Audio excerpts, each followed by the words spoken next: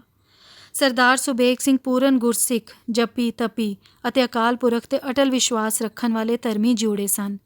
ਉਹ ਆਪਣੇ ਧਰਮ ਦੇ ਚੰਗੇ ਪੜ੍ਹੇ ਲਿਖੇ ਵਿਦਵਾਨ ਵਿਅਕਤੀ ਸਨ। ਉਹਨਾਂ ਦਾ ਨੌਜਵਾਨ ਬੇਟਾ ਸ਼ਾਹਬਾਜ਼ ਸਿੰਘ ਵੀ ਇਲਮ, ਅਕਲ ਅਤੇ ਸਿੱਖੀ ਜਜ਼ਬੇ ਨਾਲ ਕਿਸੇ ਤਰ੍ਹਾਂ ਵੀ ਆਪਣੇ ਪਿਤਾ ਤੋਂ ਪਿੱਛੇ ਨਹੀਂ ਸੀ। ਜੀਵਨ ਦੀ ਅਟਲ ਸੱਚਾਈ ਨੂੰ ਜਾਣਦੇ ਹੋਏ ਕਿ ਇਸ ਸਰੀਰ ਨੇ ਇੱਕ ਨਾ ਇੱਕ ਦਿਨ ਜ਼ਰੂਰ ਨਸ਼ਟ ਹੋ ਜਾਣਾ ਹੈ, ਉਹਨਾਂ ਆਪਣੇ ਧਰਮ ਨੂੰ ਤਿਆਗਣ ਦੀ ਥਾਂ ਧਰਮ ਲਈ ਕੁਰਬਾਨ ਹੋ ਜਾਣ ਨੂੰ ਪਹਿਲ ਦਿੱਤੀ ਸੀ। ਉਹਨਾਂ ਦੀ ਸ਼ਹੀਦੀ 18ਵੀਂ ਸਦੀ ਦੇ ਸਿੱਖ ਇਤਿਹਾਸ ਦੀ ਇੱਕ ਮਹਾਨ ਘਟਨਾ ਹੈ। ਇਹੋ ਜਿਹੀਆਂ ਕੁਰਬਾਨੀਆਂ ਹੀ ਇਤਿਹਾਸ ਦਾ ਪ੍ਰਵਾਹ ਬਦਲਦਿਆਂ ਕਰਦੀਆਂ ਹਨ। ਇਸ ਘਟਨਾ ਤੋਂ ਕੇਵਲ 20 ਸਾਲ ਮਗਰੋਂ ਅਰਥਾਤ 1765 ਈਸਵੀ ਵਿੱਚ ਖਾਲਸੇ ਨੇ ਲਾਹੌਰ ਨੂੰ ਜਿੱਤ ਕੇ ਖਾਲਸਾ ਰਾਜ ਦੀ ਸਥਾਪਤੀ ਦਾ ਪਰਚਮ ਲਹਿਰਾ ਦਿੱਤਾ। ਸਾਨੂੰ ਮਾਣ ਹੈ ਆਪਣੇ ਸਿੱਖ ਸ਼ਹੀਦਾਂ ਉੱਤੇ ਜਿਨ੍ਹਾਂ ਨੇ ਆਪਣੇ ਪੰਥ ਦੇ ਨਾਮ ਨੂੰ ਚਾਰ ਚੰਨ ਲਗਾਏ ਹਨ। ਵਾਹਿਗੁਰੂ ਜੀ ਕਾ ਖਾਲਸਾ, ਵਾਹਿਗੁਰੂ ਜੀ ਕੀ ਫਤਿਹ।